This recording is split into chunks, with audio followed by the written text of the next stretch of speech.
Hello friends, welcome to மாங்கனி சமையல். இன்றைக்கி நம்ம மாங்கனி சமையலில் நம்ம எல்லாருக்கும் ரொம்ப பிடிச்ச கோதுமை அல்வா எப்படி பண்ணுறதுன்னு பார்க்கலாம். ஸோ இது பண்ணுறதுக்கு கோதுமையை அரைச்சி பால் எடுத்து செய்யணும் அப்படிங்கிறது கிடையாதுங்க. அரை கப் கோதுமை மாவு மட்டும் இருந்துச்சுன்னா போதும். ஒரு 10-15 நிமிஷத்தில் டக்குன்னு செஞ்சு முடிச்சிடலாம். ஸோ நம்ம வீட்டில் ஏதாவது விசேஷம் இல்லை திடீர்னு விருந்தாளிங்க வந்துட்டால் கூட வீட்டில் இருக்கக்கூடிய பேசிக் பொருட்களை வச்சு உடனடியாக செய்யக்கூடிய ஒரு ஸ்வீட் தான் இது. பிகினர்ஸ் கூட ரொம்ப சுலபமாக செஞ்சு முடிச்சிடலாம். சரி வாங்க, இப்போ இந்த கோதுமை மாவு அல்வா எப்படி பண்ணுறதுன்னு பார்க்கலாம். கோதுமை அல்வா பண்ணுறதுக்கு ஃபஸ்ட்டு ஒரு கடாயில் 1/4 கப் அளவுக்கு நெய் எடுத்து வச்சுருக்கேன். அதை உள்ளே சேர்த்துடலாம். நெய் உருகினதும் இது கூட ஒரு 10-15 போல் முந்திரி பருப்பு சேர்த்துட்டு ஸ்டவ் மீடியம் ஹீட்டில் வச்சு இது லைட்டாக பொன்னிறமாக ஆகிற அளவுக்கு வறுத்துடுங்க. ஸோ முந்திரி பருப்பு வந்து நம்மளுடைய விருப்பம் தாங்க. நீங்கள் உங்கள் விருப்பத்துக்கு தகுந்த மாதிரி கூட்டி குறைச்சி ஆட் பண்ணிக்கோங்க. சேர்க்கிற அளவுக்கு நம்ம அல்வா சாப்பிட்ற போது இது வாயில் கடிப்பட்டு டேஸ்ட்டு வந்து ரொம்பவே நல்லா இருக்கும். பாருங்கள், இப்போ முந்திரி பருப்பு லைட்டாக பொன்னிறமாக வறுப்பட்டுருச்சு. ரொம்பவே காரமாற விட்டுடாதீங்க. இந்தளவுக்கு வறுப்பட்டுச்சுன்னா போதும். இப்போ இந்த ஸ்டேஜில் இதை தனியாக ஒரு பிளேட்டில் எடுத்து வச்சிடலாம். இப்போ இதை ஓரமாக இருக்கட்டும். இப்போ அதே நெய்யில் அரை கப் அளவுக்கு கோதுமை மாவு எடுத்து வச்சுருக்கேன். அதை உள்ளே சேர்த்துடலாம். சேர்த்துட்டு ஸ்டவ் மீடியம் ஹீட்டில் வச்சு இதை ஒரு 5-6 நிமிஷத்துக்கு நல்லா வாசம் வர அளவுக்கு வறுத்து எடுத்துக்கோங்க. ஸ்டவ் ஹையில் வைக்கக்கூடாது, மீடியம் ஹீட்லேயே வச்சு வருங்க. அப்போ தான் கோதுமை மாவு கருகிடாமல் நல்லா பச்சை ஸ்மெல் போகிற அளவுக்கு வறுப்படும். பாருங்கள், இப்போ கோதுமை மாவு நல்லா வறுப்பட்டுருச்சு.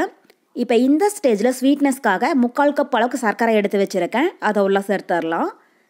சேர்த்துட்டு சர்க்கரை வந்து கோதுமை மாவோட நல்லா சேர்ந்து வர அளவுக்கு ஒரு டைம் கலந்து விட்டுருங்க. பாருங்கள், இப்போ சர்க்கரை வந்து கோதுமை மாவோட நல்லா சேர்ந்து வந்துருச்சு. இப்போ இந்த ஸ்டேஜில் 1/2 கப் அளவுக்கு சுடுதண்ணி சேர்த்துடலாம். பச்சை தண்ணி சேர்க்கக்கூடாது, சுடுதண்ணி சேர்த்துக்கோங்க. அப்போ தான் அல்வாவுக்கு நல்ல ஒரு டேஸ்ட்டு கொடுக்கும். இப்போ தண்ணி உள்ளே சேர்த்துட்டு ஸ்டவ் மீடியம் ஹீட்டில் வச்சு இதை ஒரு 2 நிமிஷத்துக்கு கைவிடாமல் நல்லா கலந்து விட்டுட்டே இருங்க. பாருங்கள், இது மாதிரி நல்லா கலந்து விட்டுட்டே இருந்தீங்க அப்படின்னா தான் கோதுமை மாவு வந்து கட்டி விலகாமல் இருக்கும். ஒருவேளை சின்னதாக கட்டிகள் ஏதாவது விழுந்துருச்சு அப்படின்னா கூட கரண்டியில் நல்லா அமுத்தி விட்டுருங்க. ஸோ தண்ணி சேர்த்ததும் மாவு உடனே கெட்டியாக ஆரம்பிச்சிடும். அதனால் ஸ்டவ் ஃபுல்லாக சிம்மில் வச்சுட்டு இது மாதிரி கைவிடாமல் நல்லா கலந்து விட்டுட்டே இருங்க. அப்போ தான் கோதுமை மாவு நல்லா வெந்து அல்வாவுக்கு நல்ல ஒரு டேஸ்ட்டு கொடுக்கும். பாருங்கள், இப்போ நம்ம சேர்த்த தண்ணி வந்து மாவோட நல்லா சேர்ந்து வந்துருச்சு.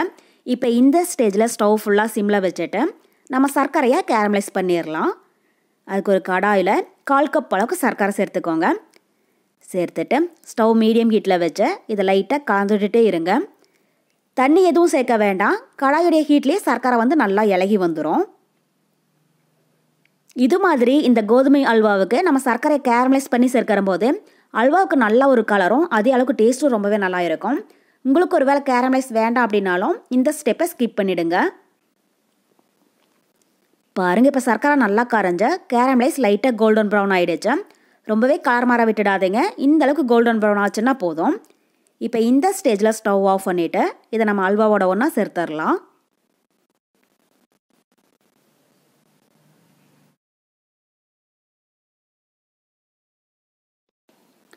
சேர்த்துட்டு இப்போ ஸ்டவ் ஃபுல்லாக சிம்மில் வச்சுட்டு அல்வா பாத்திரத்தில் ஒட்டாமல் நல்லா சுருண்டு வர அளவுக்கு கலந்து விடுங்க. பாருங்கள், கேரமல் சேர்த்ததும் அல்வாவுக்கு நல்ல ஒரு கலர் வந்திருக்கு. ஸோ இது மாதிரி நீங்கள் கேரமல் சேர்க்காமல் செய்கிறதா இருந்தால் கலருக்காக ஒரு பிஞ்ச் அளவுக்கு ஃபுட் கலர் கூட சேர்த்து செய்யலாம். அல்வாவுக்கு நல்ல ஒரு கலர் கொடுக்கும். ஆனால் நம்ம சர்க்கரையை கேரமலைஸ் பண்ணி சேர்க்கிற போது அல்வாவுடைய மனமும் சுவையும் அவ்வளோ ரொம்ப அருமையாக இருக்கும். பாருங்கள், இப்போ அல்வா வந்து பாத்திரத்தில் ஒட்டாமல் ஓரளவுக்கு திக்காக ஆரம்பிச்சிடுச்சு.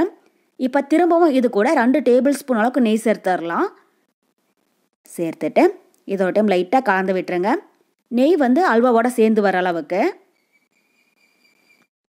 ஸோ கப்பாகட்டும் டம்ளர் ஆகட்டும், நீங்கள் எதில் கோதுமை மாவு அளந்து எடுக்கிறீங்களோ அதே கப்பில் எல்லா பொருளுமே அளந்து எடுத்துக்கோங்க. அப்போ தான் அல்வா வந்து நமக்கு கரெக்டான பதத்தில் கிடைக்கும். பாருங்கள், இப்போ நம்ம சேர்த்த நெய்யெல்லாம் அல்வாவோட சேர்ந்து வந்துருச்சு. இப்போ கடைசியாக இது கூட நம்ம வறுத்து வச்சுருக்கிற முந்திரி பருப்பை உள்ளே சேர்த்துடலாம். சேர்த்துட்டு இதோட டைம் லைட்டாக கலந்து விட்டுருங்க. அவ்வளோதான். இப்போ நம்ம கோதுமை அல்வா தயாராகிடுச்சு. அல்வாவுடைய பதம் பார்த்தீங்க அப்படின்னா இது மாதிரி கரண்டியில் எடுத்து விடுற போது நல்லா கண்ணாடி மாதிரி மினுமினுன்னு இருக்கணும்.